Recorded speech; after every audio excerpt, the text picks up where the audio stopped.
যেমন অনেক ভালো শাসক ছিলেন, সে প্রজাদের জন্য অনেক অর্থ দান করতেন। তিনি চাইতেন তার প্রজারা যেন সুখে থাকে, কিন্তু সুখ তো আর গরিবের কপালে লেখা থাকে না। রাজার দেয়া অর্থ নিয়ে প্রজারা বাড়ি পৌঁছানোর আগেই সব এক রাঘব বোয়ালের হাতে লুট হয়ে যেত। এসব ব্যাপারে প্রজারা সব জানলেও প্রাণের ভয়ে রাজার কাছে কিছুই বলতে পারত না। হঠাৎ একদিন এক সাহসী বৃদ্ধ রাজদরবারে এসে হাজির হয়। মহারাজ, অপরাধ ক্ষমা করবেন। আজ 7 দিন হলো অপেক্ষা করছে, কিন্তু আপনার পাঠানো বীজ এখনো হাতে পায়নি। এদিকে জমির মাটি শুকিয়ে যাচ্ছে। জমির মাটি শুকিয়ে গেলে তো এবারও জমি পতিত রাখতে হবে। সে কি, আমি তো অনেক আগেই তোমাদের জন্য ফসলের বীজ আর যাবতীয় উপকরণ পাঠিয়ে দিয়েছি, তাহলে সেগুলো গেল কোথায়? মন্ত্রী, গরিব কৃষকদের বীজ কোথায় গেল? মহারাজ, আপনি যা দিয়েছিলেন সেগুলো দিয়ে গরিব কৃষকদের 70 ভাগ জমি চাষাবাদ করতে পেরেছে। বাকি 30 ভাগ জমি এবারও পতিত থাকবে। এসব কি বলছেন মন্ত্রী? এত বড় খবর আপনি আমাকে আগে বলেননি কেন? আবার রাজ্যে 30 ভাগ কৃষক কি না খেয়ে থাকবে?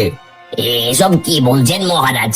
আপনার যে দানের হাত, আপনি প্রজাদের যা দান করেন তা দিয়ে তো প্রজাদের অভাব দূর হয়ে যায়।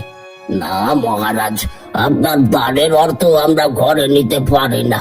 তার আগে এক রাঘব বোয়ালের দল এসে আমাদের কাছ থেকে সব লুট করে নিয়ে যায়, কিন্তু এই ব্যাপারে আপনার কাছে কেউ বলে না, কারণ সবাই জানে তারা খুবই হিংস্র।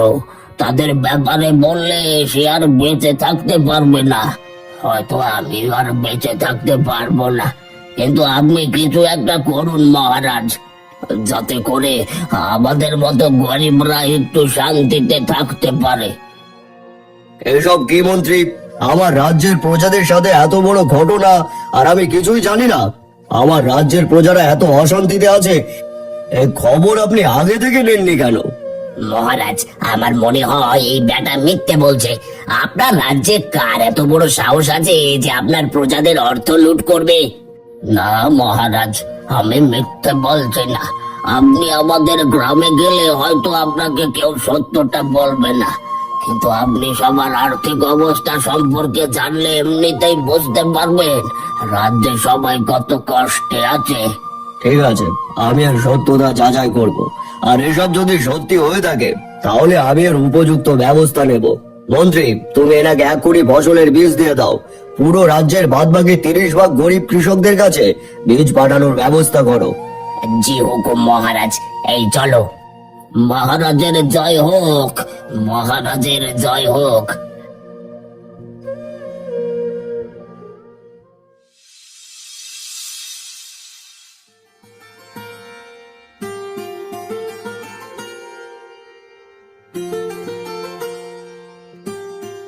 গিন্নি, আমি বীজ বলতে মাঠে গেলাম, তুমি বাড়িতেই থাকো। হ্যাঁ হ্যাঁ, যাও, আর একটু দেখে শুনে থেকো। এমনিতে কাল গিয়ে মহারাজের কাছে নালিশ করে এসেছো, এখন তোমাকে নিয়ে আমায় চিন্তায় থাকতে হচ্ছে। কে জানে কখন কি হয় আবার। অত চিন্তা করে লাভ আছে? মরতে তো একদিন হবেই। ওসব কথা কখনো মুখেও আনবে না। তুমি মরলে আমাকে কে দেখবে বলো তো?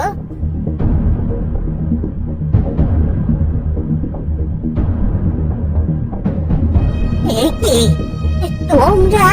হ্যাঁ, আমরা। এই বুড়োর এত বড় সাহস আমাদের বিরুদ্ধে মহারাজের কাছে গিয়ে নালিশ করেছে।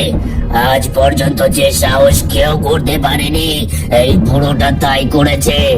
হ্যাঁ বলেছি, আমি তোমাদের দেখে ভয় পাই না।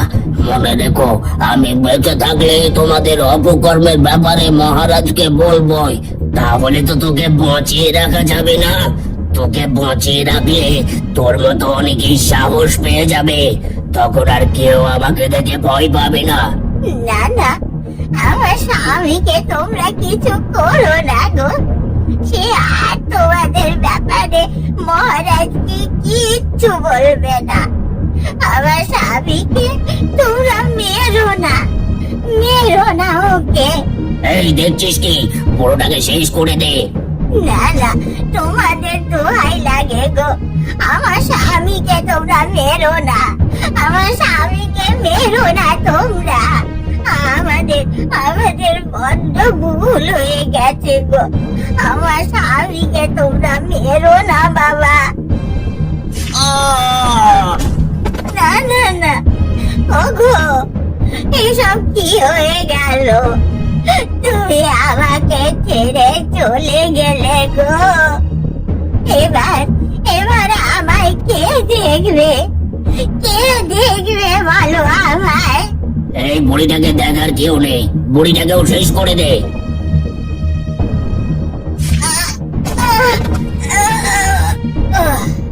এবার চল।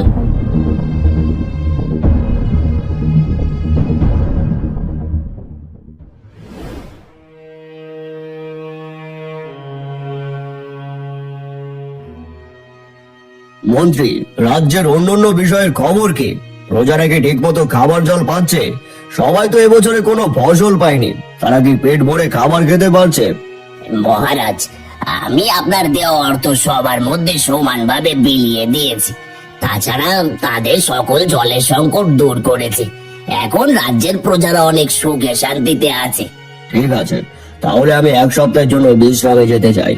আপনি এই এক সপ্তাহ পুরো রাজ্যের দায়িত্ব পালন করবেন, আর ভুলেও আমার বিশ্রামের ব্যাঘাত ঘটাবেন না। যথা হুকুম মহারাজ, আপনি নিশ্চিন্তে বিশ্রামে যেতে পারেন। আমি রাজ্যের সকল দায়িত্ব সঠিকভাবে পালন করব।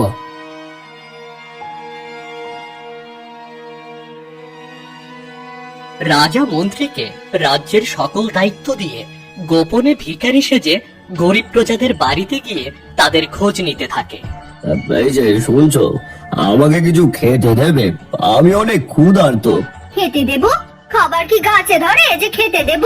আমরাই খেতে পাই না, আপনাকে কি খেতে দেব? কেন, তোমরা রাজার দেওয়া দানের অর্থ পাও না? সে তো তোমাদের সবার জন্য প্রচুর অর্থ দান করে। কি যে বলেন, আপনি কি এই গ্রামে নতুন?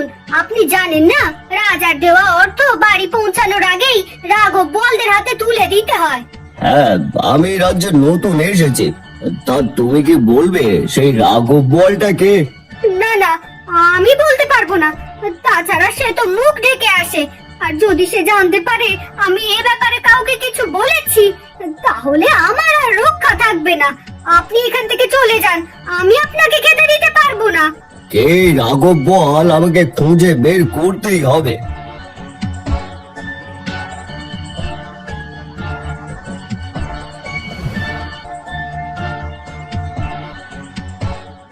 এই যে বাবা, আমাকে কয়টা ভিক্ষা দাও। ভিক্ষা? ভিক্ষা দেব কোথা থেকে? বীজের অভাবে ফসলের জমি পতিত রাখতে হচ্ছে, আর কয়দিন পর তো আমাদেরই ভিক্ষা করতে হবে। কেন কেন তোমাদের ভিক্ষা করতে হবে কেন? শুনেছি এই রাজ্যের রাজা নাকি সবাইকে সার আর বীজ সব দিয়েছে। হ্যাঁ, দিয়েছে তো, কিন্তু রাজার দান কি কখনো গরিব পর্যন্ত পৌঁছায়? এগুলো তো আগেই হাওয়া হয়ে যায়। তাছাড়া রাজার দেওয়া অর্থগুলো এক রাঘব বল নিয়ে যায়, কিন্তু রাজার দেওয়া ফসলের বীজ সারগুলো কে নিয়ে গেল কিছুই বুঝতে পারলাম না। আচ্ছা বাবা, সবার মুখে সেই রাঘব বোয়ালের কথা শুনি, কিন্তু সেই রাঘব বোয়ালটা কে তুমি কি একটু বলবে? না না, তা বলতে পারবো না। এমনিতেই সে সবসময় মুখোশ পরে থাকে। তারপরও যদি কেউ তার বিরুদ্ধে কারো কাছে কিছু বলে, তাহলে তো ঘাড়ে মাথা থাকবে না।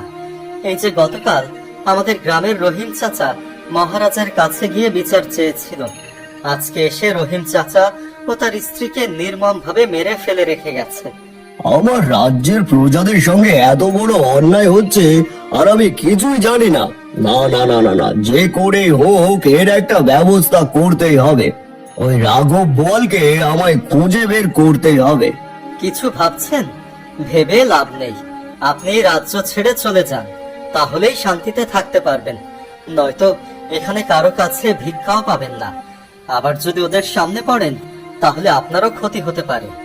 না না, কিছু ভাবছি না, এখনই চলে যাচ্ছি। তবে তোমরা চিন্তা করো না, তোমাদের এই কষ্ট আর বেশি দিন থাকবে না। দেখবে অল্প দিনের মধ্যেই ওরা ওদের শাস্তি পাবে।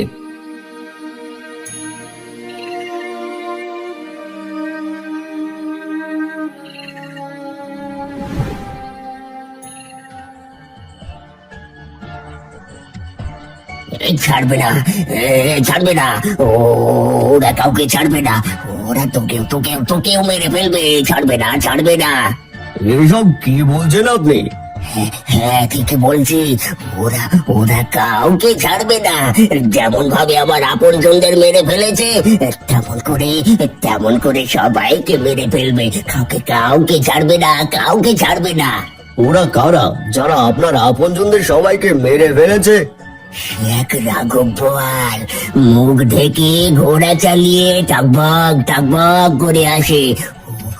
ওরা মানুষ নয়, ওরা হিংস্র জানোয়ার, ওরা হিংস্র জানোয়ার। তার মানে ওই নিষ্ঠুরা এই মানুষটার পরিবারের সবাইকে মেরে এই মানুষটাকে পাগল বানিয়ে রেখেছে। একবার যদি ধরতে পারি সবাইকে শুলে জড়িয়ে মারবো। আপনি চিন্তা করবেন না, এরপর থেকে ওরা আর কাউকে মারতে পারবে না। এবার ওদের বিচার হবে। সত্যি সত্যি বলছিস ওদের বিচার হবে? সত্যি ওরা শাস্তি পাবে? হ্যাঁ, ওদের কঠিন শাস্তি হবে। আপনি শুধু অপেক্ষা করতে থাকুন।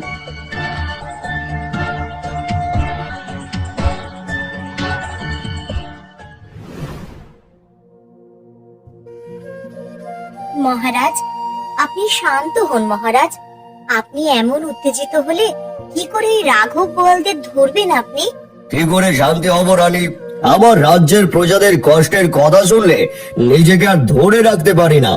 আমি এত পরিমাণ সাহায্য দেওয়ার পরেও আমার রাজ্যের প্রজারা না খেয়ে থাকে।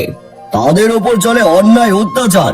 প্রাণের ভয়ে প্রজারা কারো কাছে সেই অত্যাচারের নামও বলতে পারে না। মহারাজ, আপনি এত চিন্তা না করে মন্ত্রী মশাইয়ের উপরে সব দায়িত্ব দিয়ে দিন, তিনি সব সামলে নেবেন। না রানী, আমি আর কাউকে বিশ্বাস করতে পারছি না। আমার মনে হয় রাজকর্মচারীদের মধ্যে এমন কেউ আছে যে সবার চোখের আড়ালে সব অপকর্ম করছে। রাজকর্মচারীদের মধ্যে কি হতে পারে মহারাজ? আমি তো কাউকে সন্দেহ করতে পারছি না। কেউ না কেউ তো আছে যে নিজেকে অনেক চালাক ভাবছে।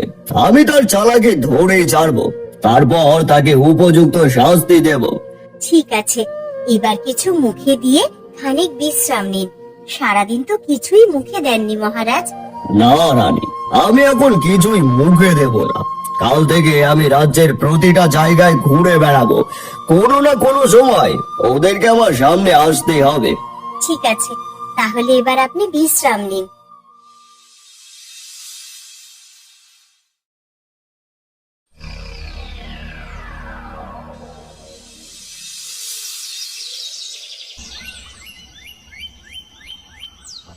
সকাল হলেই রাজা ভিখারির বেশে বেরিয়ে পড়ে।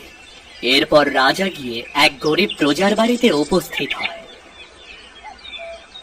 বাবা, আমাকে কিছু ভিক্ষে দেবে? সেই সকালবেলা বাড়ি থেকে বেরিয়েছি, কেউ কিছুই ভিক্ষে দিচ্ছে না। তুমি কয়টা ভিক্ষা দাও না। ভিক্ষা দেব কি করে? কিছুক্ষণ পর তো আমাদের এই বাড়ি ছেড়ে চলে গিয়ে ভিক্ষা করে খেতে হবে। কেন তোমাদের এই বাড়ি ছেড়ে চলে গিয়ে অন্যের বাড়িতে ভিক্ষে করতে হবে কেন? কারণ এবছর ভালো ফসল হয়নি বলে খাজনা দিতে পারেনি।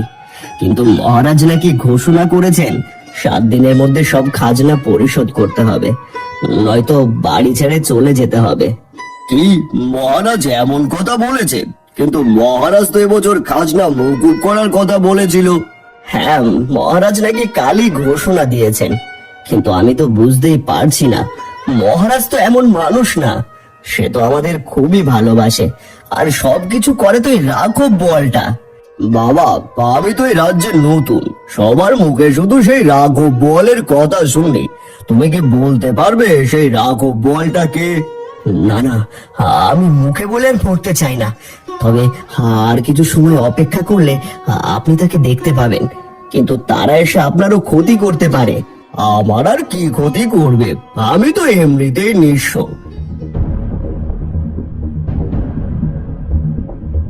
হে কি, আজকে তো রাঘব বোয়ালটা নেই, শুধু নিষ্ঠুর ডাকাতদের পাঠিয়েছে। এই, তাড়াতাড়ি তোর জমির খাজনা দে। খাজনা দেব কোথা থেকে?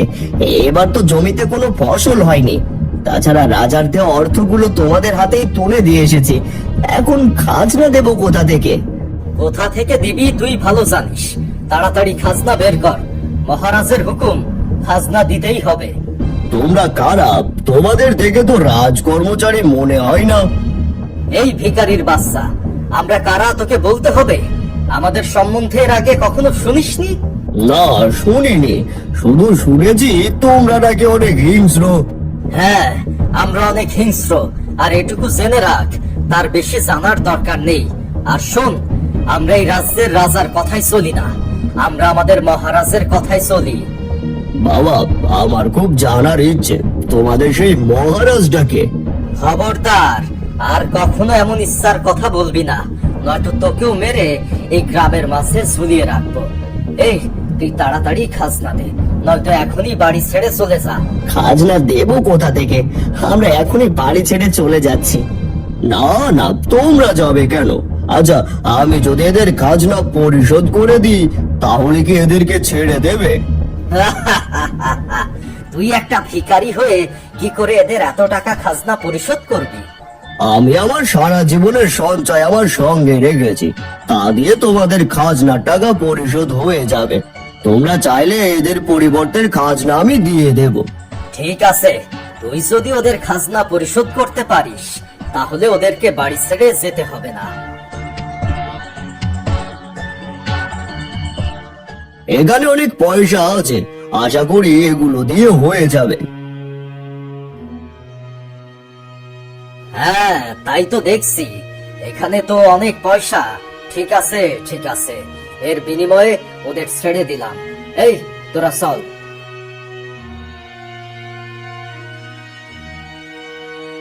হে কি, আপনি আপনার সারা জীবনের জমানো সম্পদ আমাদের জন্য দিয়ে দিলেন কেন? কারণ আমি ওদের মহারাজকে ধরতে চাই। আমি আপনার কথা কিছুই বুঝতে পারছি না। ওদের মহারাজ তো ভয়ঙ্কর দানব, সে নিমেষে মানুষদের প্রাণ নিয়ে নেয়। আপনি তাকে ধরবেন কি করে, আর কেনই বা ধরবেন? বুঝতে পারছো না তো? ভালো করে দেখো আমি কে। হে কি মহারাজ, আপনি আপনি এই ভিখারির বেশে? হ্যাঁ, আমি এই ভিখারির বেশে রাঘব বোয়ালকে ধরতে এসেছি। কিন্তু মহারাজ, সে তো কখনো কাউকে তার মুখ দেখায় না, তাছাড়া সে কোথায় থাকে কেউ জানে না। আপনি কি করে তার কাছে পৌঁছবেন? তুমি ঠিকই বলেছো, ওদের কাছে পৌঁছানো এত সহজ না, কিন্তু এখন সহজ, কারণ আমি ওদের যে অর্থের ঝোলা দিয়েছি সেটাতে একটা ছিদ্র করে রেখেছি। ওরা যে রাস্তা দিয়ে যাবে সেই রাস্তা দিয়ে পয়সাগুলো পড়তে থাকবে, আর ওই পয়সা অনুসরণ করে আমি খুব সহজে ওদের গোপন জায়গায় পৌঁছতে পারবো। এবার আমি চললাম। মহারাজের জয় হোক, মহারাজের জয় হোক।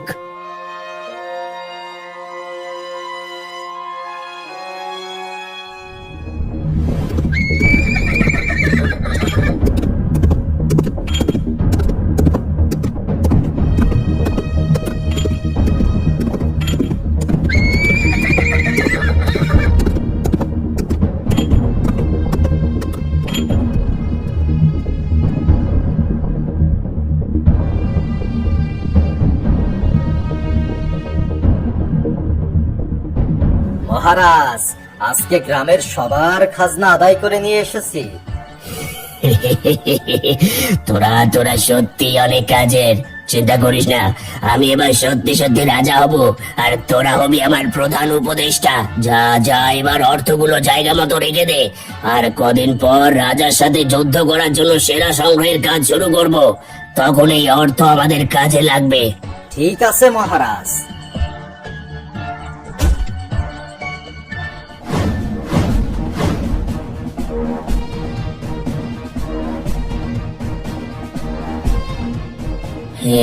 কি মহারাজ, আপনি এখানে? আমি আর আমার রাজ্যের নতুন মহারাজকে দেখতে আসলাম, কিন্তু নতুন মহারাজের কণ্ঠটা কেমন জানি চেনা চেনা লাগছে। এবার মুখের কাপড়টা সরাও তো দেখি।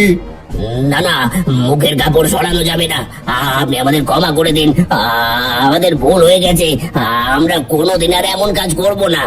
তোমরা আর এমনিতে এমন কাজ করার সুযোগ পাবে না। প্রহরী, রাঘব বোয়ালের মুখের কাপড়টা সরাও দেখি। এই রাঘব বোয়ালকে। একই মন্ত্রী, তাই তো বলি, আমার রাজ কর্মচারীদের মধ্যে কেউ না কেউ তো আছেই, তা না হলে আমার রাজ্যে এমন অবিচার কে করবে? মহারাজ, আমাকে ক্ষমা করে দিন মহারাজ, আমাকে ক্ষমা করে দিন। ক্ষমা? তোমার মতো একটা পশুকে আমি ক্ষমা করব?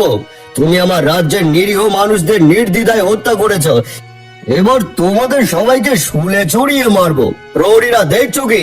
সবগুলোকে বন্দি করে নিয়ে চলো।